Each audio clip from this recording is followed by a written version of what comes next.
Hi everyone, this is going to be an analysis video comparing the two current maps we have right now in PUBG, Erangel and Miramar.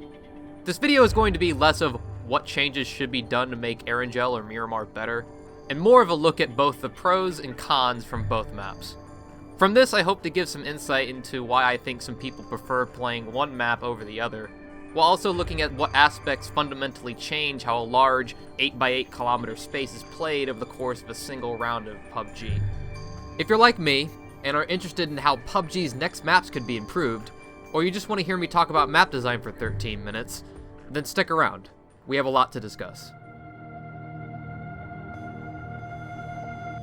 A Battle Royale map is, at its core, not something that is 100% set in stone design-wise, meaning that how a map is built is kind of left open to the imagination. There's not really a standard formula for how a PUBG map should be built from the ground up, at least from a competitive standpoint.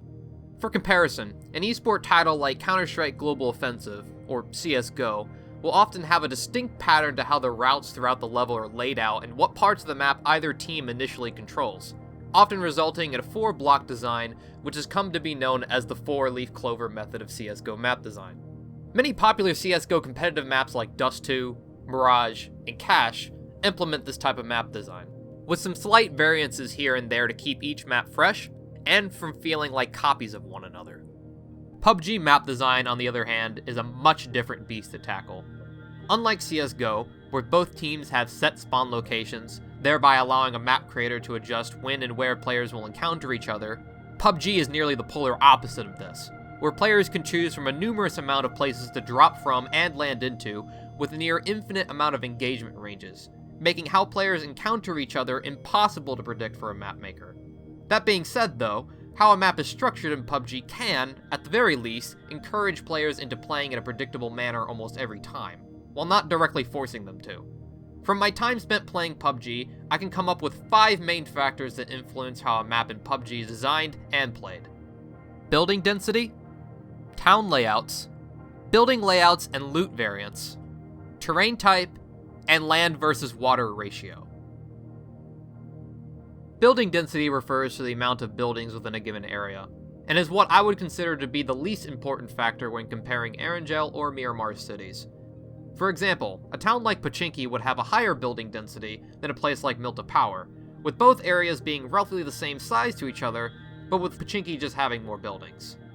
This factor does have a significant effect on the types of encounters within cities though. Looking back at Pochinki, while usually a rifle or SMG is preferred, it's not completely out of the question to make a shotgun work well here either, given the town's multitude of buildings, making it much easier to get from cover to cover. While back in Milta Power, it would be in your best interest to quickly get your hands on a rifle, as the engagement ranges will be much more distant.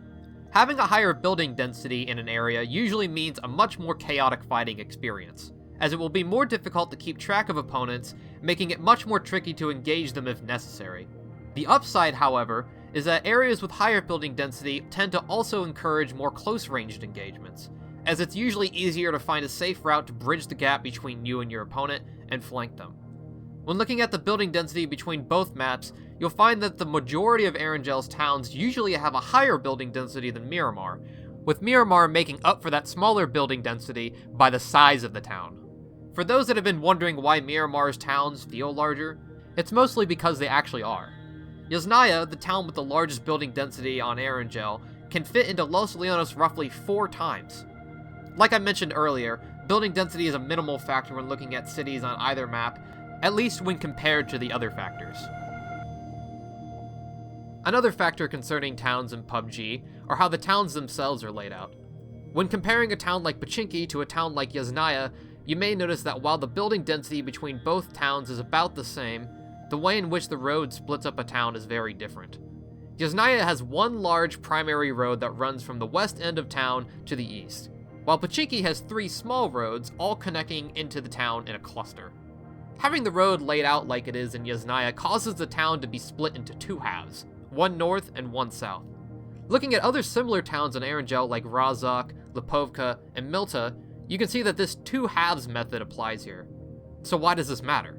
By isolating either side of the town, players will oftentimes choose one half of a town from either end and work their way in on that side until they reach the other side, or encounter resistance from the other side of the town. Comparing this type of town structure to Miramar's towns, we find that many often have multiple small roads that split up a town into small clusters, much like how Pachinki was split up by more than a single road. While this does end up leading to chaotic firefights in most cities like it does in Pachinki, the downside is that most of Miramar's buildings are spread apart much more than on Erangel, meaning that a shotgun might not always cut it when navigating through a town like El Pozo or El Hazar.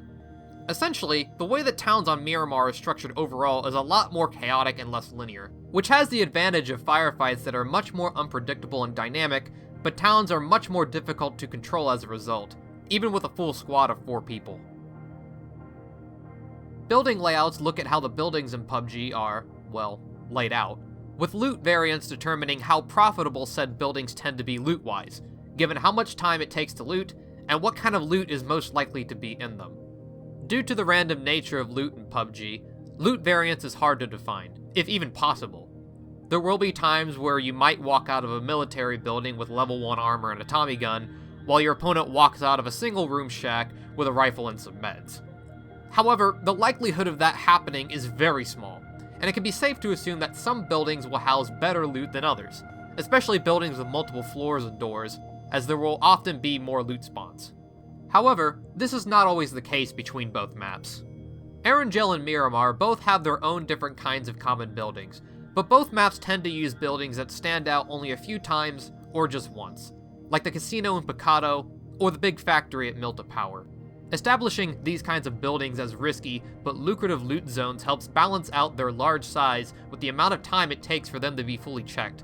Hence that while it might take some time to completely cover the entire big factory, the quality of loot that you would walk out with will almost always be good. This factor is something that I've found to be quite balanced on Erangel. I've rarely came across level 3 gear in the most common 2-story or even 3-story structures, while I can usually walk out of the buildings at the military base fully geared for the rest of the match. Which makes sense, given the risk that a player would normally take when dropping into as popular of a location as military. While Miramar does a great job with its standout buildings like the casino or fighting arena in Picado, or the construction towers at Los Leones, which offer interesting height advantage options that Erangel never had in its towns, I find that while smaller buildings might look like single structures on the minimap, they are often not conjoined together structurally, meaning that it takes more time with the 3 or 4 added doors that you must now open to fully loot everything. But the biggest offense when looking at an imbalance of building structure with equal loot variance has to be these buildings. These small, 2-story, no-doors concrete structures take about only 30 seconds to check and fully loot, and they are often packed to the brim with level 2 and 3 gear, rifles, and meds. The loot chances with these buildings are so damn good, there's even a full video guide by YouTuber WackyJacky101 detailing a loot route consisting of looting 9 buildings, 6 of which are these, that almost guarantees you'll be fully geared by the end of it. There will be a link in the description to that video if you're interested. I find it ironic that the route is right next to Los Leones, one of the most heavy loot spots on the entire map, but yet you don't even need to touch the main town at all to get good gear. What I'm trying to get at by saying all of this is that buildings should have the right balance of structure and loot rarity. Riskier locations, along with bigger structures, should guarantee more good loot more often, since it would take more time to cover all the possible loot spawns, while it might be very rare to come across level 3 gear in smaller buildings that are more common and take less time to loot. Moving away from towns and cities, terrain type generally refers to the roughness of the terrain and how difficult it may be to traverse it. There's not really that much I can actually compare in detail here, since Miramar was built to be a much greater challenge for off-roading than Erangel, and most people know this by now. It is worthy to point out, though, that there are some vehicles much better suited for it, such as the 2-seater motorbike or the buggy. The vast amount of ditches, bumps, and ridges that make up Miramar's terrain essentially acts as a double-edged sword. While it's certainly more difficult to traverse in vehicles, most of your cover options when moving across open areas in Miramar aren't just limited to trees like on Erangel. The lack of foliage makes it difficult to blend into your surroundings on Miramar, so using those ditches and ridges for cover from long-distance shooting will ultimately be what makes Miramar feel different than Erangel, along with traversing it. Finally, we have one of the most simple factors about a PUBG map, but probably the most influential in regards to how a map will play. Land versus water ratio is exactly what it says it is. It's simply the ratio of land versus water within a map. But how exactly does this affect how a map will play? Everyone knows about how dangerous it can be to go to the military base on Erangel. But if you survive, and possibly have to make it to the zone on the main island, what do? Swim across? That might be a safe idea, but what if someone on the other side sees you in the water? They'll just wait for you to come up on land and kill you. So what about the bridges? Well, they're a fast way across if you have a vehicle, but someone might be camping on it too, with a blockade already set up. So would a boat be better? Ideally, you could go around to any side of the main island that you wanted, and you can maneuver around if you took enemy fire. But what if you don't find a boat? What do you do then? Water is something in PUBG that most players try to avoid being in if they can, as it completely restricts their weapon usage and ability to avoid enemies if they get spotted. It is also fundamental to Erangel's design, as having nearly half of the map covered in water means there is less land, leading to more frequent encounters with players as a result, while a match on Miramar can be very slow from time to time, due to not having any real restrictions on movement besides terrain. Having a bridge over water, or a major choke point that a player may be forced to get past, introduces interesting options for those that utilize them against others. While not everyone may be fond of bridge campers, it is still something that players will take a risk against if necessary to stay alive and make it to the next zone. I wouldn't be saying all of this if I didn't say that Erangel makes some great use of water, while Miramar hardly uses any. I suppose that the terrain itself in Miramar is that choke point that is implemented into the map, as some hills are just too steep to use a vehicle on, but the sheer amount of paths that one can take throughout the map makes those hills feel pretty insignificant compared to having to cross a large body of water, which forces players into using different vehicles or slowing down their movement significantly if they choose not to. So, which map is better? Is Erangel as good as what many people make it out to be, or do we just need to spend more time in Miramar first? Truthfully, that decision is up to you. I personally enjoy both maps and their quirks, and they both will benefit certain playstyles more than others. In the end, a competitive level battle royale map is hard to define and even harder to create. I think that when it comes to PUBG, map design is something that is still extremely open to interpretation, but there are some basic principles that we've gathered from looking at Erangel and Miramar. So, to summarize. Building density and town layouts go together to help form how engagements in towns will play out.